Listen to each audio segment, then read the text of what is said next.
एकदा बनवा आणि महिनाभर खा कुरकुरीत आलू भुजिया। दुकानातून महागडा आणि बेसरयुक्त आलू भुजिया आणणं आता बंद करा। आज अगदी सोप्या पद्धतीने परफेक्ट व कुरकुरीत आलू भुजिया कसा बनवायचं ते पाहूया। नमस्कार मंडळी, कसे आहात? मजेत ना? मजेतच राहा। आज मी बनवणार आहे आलू भुजिया। लहान मुलांपासून तर मोठ्यापर्यंत सगळ्यांना आवडणारा आणि चविष्ट पदार्थ म्हणजे आलू भुजिया। चला तर बघूया साहित्य काय काय घेतलेले आहेत मी अगदी सोप्या पद्धतीने। अगोदर मी बटाटे उकडून घेतले, अर्धा चमचा हळद, 1 चमचा तिखट, 1 चमचा आमसूल पावडर आणि 1 चमचा गरम मसाला, 1 चमचा मीठ आणि 1 चमचा कस्तुरी मेथी, 2 वाट्या बेसन आणि 1 पाव बटाटे। बटाटे चांगले उकडून घेतले, त्याच्यामध्ये पाणी नाही राहिलं पाहिजे, असं थंड होईपर्यंत ठेवायचं। थंड झाल्यानंतर असे कडक बनतात ते, म्हणजे आपल्या पिठाला पाणी सुटत नाही। अगोदर मी बटाटे किसून घेते। अशा प्रकारे मी सर्व बटाटे किसून घेतले।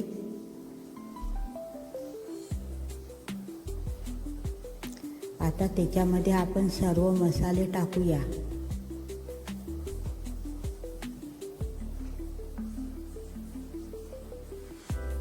आणि बटाट्यामध्ये सगळे मसाले मिक्स करायचे चांगले।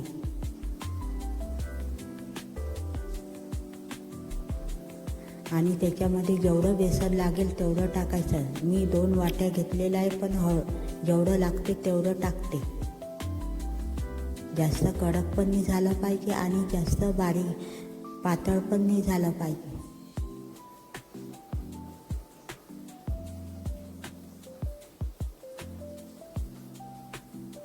आता मी त्याच्यामध्ये अजून थोडं बेसन टाकते, म्हणजे 2-3 चमचे टाकलेले आहेत, म्हणजे आपल्याला 1.5 वाटी बेसन लागलेलं आहे एका पावच्या बटाट्यामध्ये। आता अगोदर मी तेल तापवायला ठेवते, म्हणजे आपलं इकडे गरम होईपर्यंत आपण इकडे तयारी करू शकतो। आता तेल चांगलं गरम झालेलं आहे 5 मिनटं, आणि तेल गरम असतानाच टाकायचे आलू भुजिया, म्हणजे चांगले खुसखुशीत होते। नंतर कमी पावर करायचा त्याचा 2 मिनिटांनी।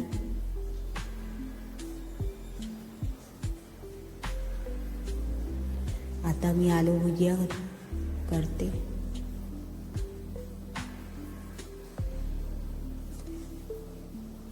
अशा पद्धतीने माझे आलू भुजिया तयार झालेले। अगोदर मी जाड आलू भुजिया तयार केलेले आहेत।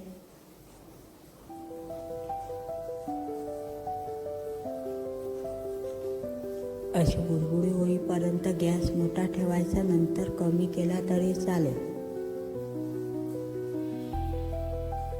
कलर जसा पाहिजे तसा करायचा तुमच्या आवडीनुसार। फक्त कच्चे नाही राहिले पाहिजे।